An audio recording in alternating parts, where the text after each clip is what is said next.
Welcome to Write to Publish, your go-to podcast for all things writing and publishing. I'm Karen Stanley, a 14 times published author and the founder of Mabel and Stanley Publishing.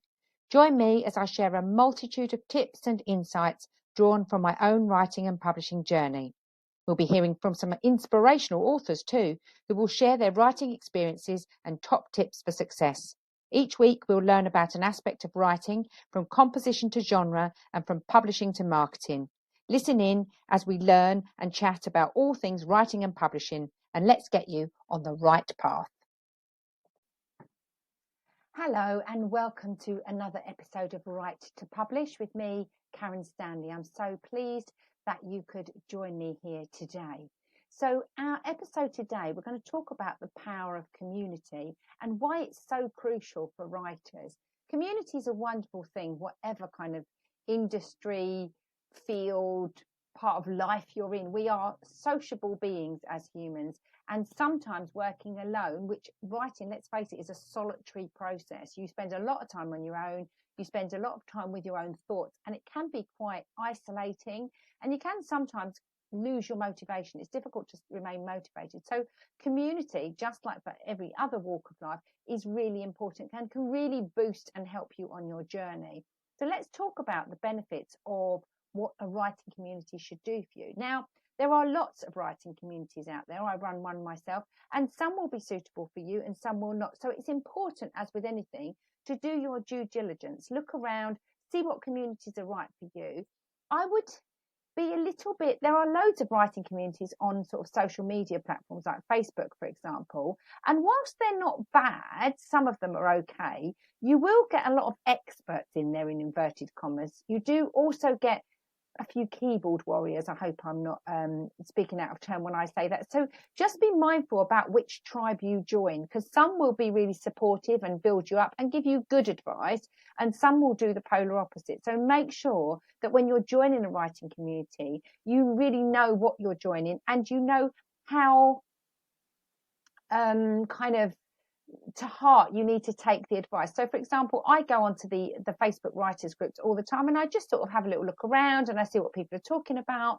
I try to add value sometimes. I try to engage and respond to questions if people have put things in there, and some of them I find quite supportive, some of them I find quite toxic, and if I was a new writer, that could really put me off my guard. It could be quite hurtful, and also it can steer you in the wrong direction. So my advice to you is, if you're trying to find a writing community, make sure you join one that's suitable for you, where you're at in your journey, and that you trust and value the advice and the support that you're given. What you don't want is to get support that literally counteracts your journey or just steers you on the wrong path or breaks you down and rather than building you up. That's really not helpful at all.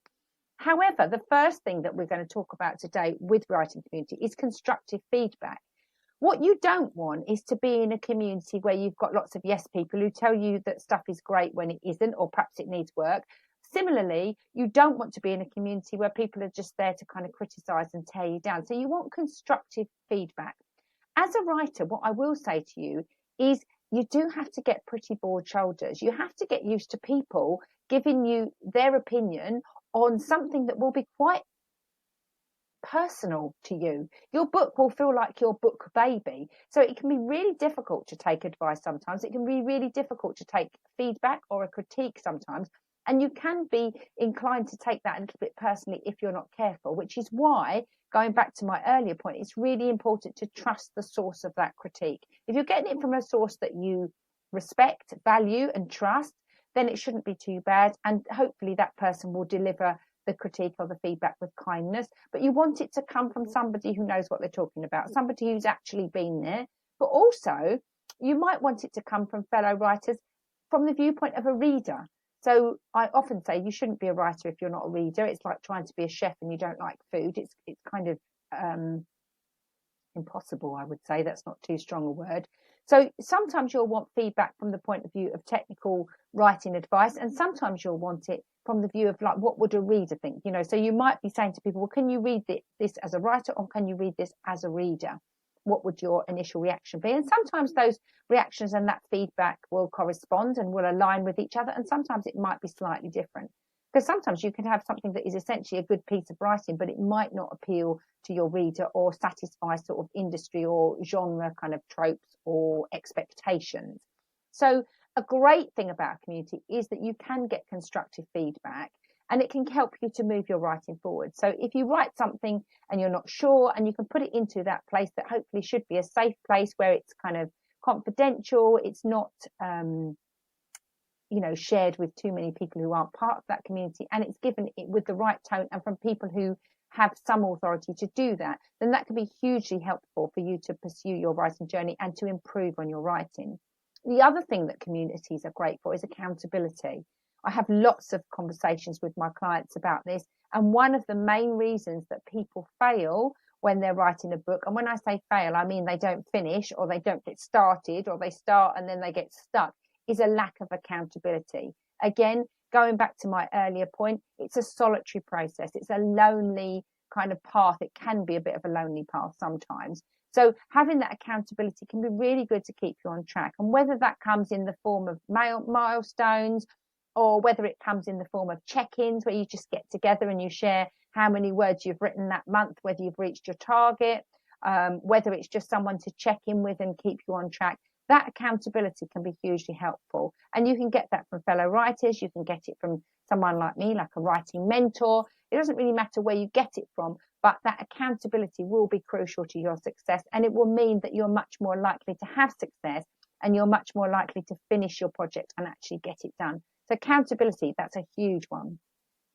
The other thing is, it's a good idea for in a community if you've got diverse perspectives. If you only ever ask your best friend what they think of your writing, you might get a slightly biased opinion. Now, I'm not saying that your writing isn't amazing and your best friend isn't a sound giver of advice, but having those diverse perspectives is really useful sometimes. For example, I'm not a huge fan of science fiction. It's not really my genre, but then when I am asked to critique science fiction, it means I can be really objective, because it's not particularly my trope. So I can kind of look at it in the view of the technicalities and the composition and the story arc quite objectively. But then sometimes you might want someone who reads women fiction prolifically to read your women's fiction and tell you whether it would appeal to them from that viewpoint. So having those diverse perspectives can be really useful, because it might give you a little bit of feedback, or it might give you a little kind of pointer that you might not have necessarily received from someone who is very similar to you, and it might give you something that kind of jolts you into, oh, do you know what, I didn't think about that, or might give you a little bit of extra inspiration. So having those diverse perspectives is really, really useful. It could be something as simple, if you're writing a male character. I see this in writing groups all the time, women writing male characters and struggling to do so, and vice versa, men writing female characters and struggling to do so, because they're coming at it obviously from a different perspective. So having other perspectives in your group, in your community, can be hugely helpful for a whole variety of reasons, as well as that one. The other thing is, if you're part of a formal community, like my Mabel and Stanley writing and publishing community, for example, we have meetups, we have Q&As, we have all of those accountability measures, but I also have lots of resources. So there's lots of opportunities for you to attend workshops, or get tutorials, or get sort of resources and templates and performers and things like that, which can help you to develop your skills as a writer. So being in that community can give you access to resources, tutorials, workshops, which will upskill you, but also just getting feedback from another writer, giving you suggestions or telling you the way that they've done it or what worked for them. All of that will help you to upskill, to improve your writing, and also to improve your efforts once you publish. It will help you with marketing, promo, all of those kinds of things. So having that community there can really help you to grow as a writer and to upskill and improve your skills as a writer. The other thing, and this kind of goes back really a little bit to accountability and feedback and all of those, it's quite linked, is motivation and encouragement. It's wonderful having fellow writers saying, oh, well done, I love that chapter, or fantastic for, finishing chapter 5, good luck with chapter 6. It's just really nice to gee each other on.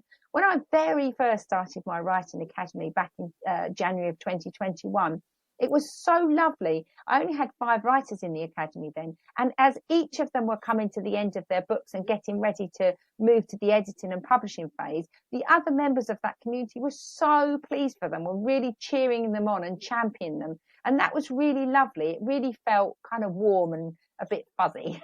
So, having that motivation, having that encouragement, having those words of sort of cheer, particularly if you reach points in your writing where you feel a bit challenged, or you just lost your mojo a little bit, or you lost your motivation, or you've struggling for inspiration, having that community to cheer you on, to motivate and encourage you, and doing the same for others can be hugely positive and will really boost both parties. Actually, the other thing it's great for, having been in a community, is networking. I mean, networking is powerful anyway, whatever field you're in, whether you're in quantum physics or consulting or writing or hairdressing.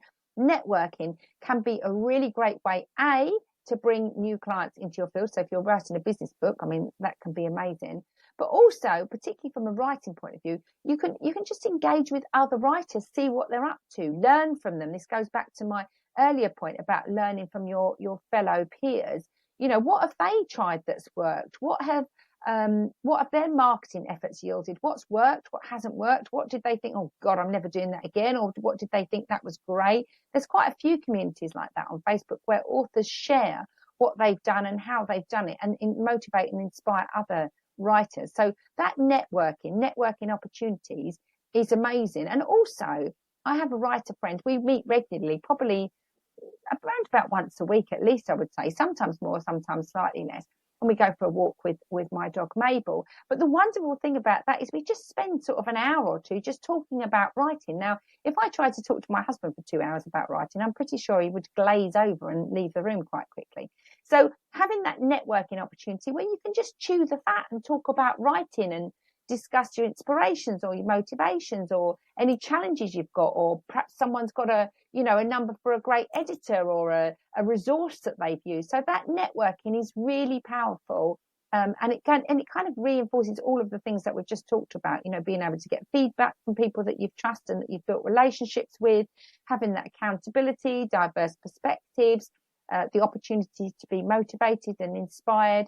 So yeah, that networking, I can't really stress how invaluable that is. And a lot of my opportunities in the writing world, the way my writing and publishing career has gone, has been down to networking and people suggesting things and connecting me with, oh, did you know about that literary festival? Or are you going to that? Or are you doing this? I mean, it's just a lovely thing. And I'm a huge fan of networking and collaborating in any sphere, but none more so than in writing. So that's a really good, strong benefit of a writing community. The other thing which I touched on with the networking thing is being able to share resources, really. So, someone might say, George, I was really struggling with dialogue, but I found this resource really helped me. You might like to try it. Or someone might put a shout out in the group, really struggling with show, don't tell. Another person might say, oh, I found this great resource, really helped me through. So it sounds very simple, but those things can be hugely beneficial, particularly if your journey's hit a bit of a stumbling block, or you're feeling a little bit demotivated or a little bit stuck in your writing process. Those things can be hugely helpful and not to be undervalued. And finally, my final kind of point, and the reason for being part of a community, and I touched on it earlier, is just celebrating those milestones, having people, like-minded people, who understand your frustrations, understand your wobbles and your challenges and your, crying and screaming and hair pulling out moments. It's just lovely to be able to celebrate those milestones. When you reach your 1,000 word mark, or your 10,000 word mark, or your 50,000 word mark, or perhaps you've been working on a chapter for ages and you simply couldn't get the point of view right, or maybe you were really struggling with a passage and you finally cracked it. It can be a small milestone. It can be a huge milestone, like finishing your book in total. But actually being able to celebrate those milestones with your peers, cheering each other on, being cheered on and cheering people on in return, it's really motivating, and it just makes you have more enjoyment in the process itself. It brings a lot more pleasure if you've got that kind of celebratory ethos within your writing community. So that's just some of the many benefits of being in part of a writing community, not least for the fact that it will make you just enjoy the journey more. It can really bring some pleasure and some fun to your writing journey, and also help you when you're feeling stuck, more importantly. If you are looking for a writing community, I do have the Mabel and Stanley writing and publishing community. Within that, I've got loads of resources, templates, planning templates, little tutorials, webinars that you can access. I also run a weekly Q&A within a private Facebook group. And if you can't attend the lives, I usually run them on a Tuesday morning, then you can post your questions in the group and then I will address those questions on the lives. And you also get access to an accountability spreadsheet, which will help you to keep track of your writing within that group. And that whole community is just $12 a month. So you get all of the resources, you get the chance to ask me anything, so you get that guidance from me. And also within that group, particularly within the private members only Facebook group, if you're wanting some feedback, you can put your writing in there. It's a completely safe space, very supportive environment, and other writers within that community will come back to you and tell you what they think, or give you some pointers, or congratulate you on your wonderful effort. So if you are looking to be a part of that community, you can have a 3 months trial. So you get a trial for 1 month, and thereafter it's $12 a month, which is pretty much a couple of posh coffees. So I've tried to keep it affordable, and so that it can help you on your journey. If you're looking to join that, you can email me, Karen@MabelAndStanleyPublishing.com, and I will send you the link to join and your opportunity to have a month's free when you join. So if you're looking to join the community and you'd like to chat about it further, or you'd like the link to join, just email me, Karen@MabelAndStanleyPublishing.com, and we'd love to welcome you into our wonderful group of really supportive and talented writers, I might add. Thank you so much for listening to me and tuning in again. I've been Karen Stanley. This has been the Right to Publish podcast, and there's lots more episodes for you to find here over on Podbean, Spotify, Apple Music, and Amazon Music, iTunes, should I say, and Apple Music. Thanks again for joining me. Hope to see you all again next week, or hear from you all again next week. Wherever you are, let's get you on the right path.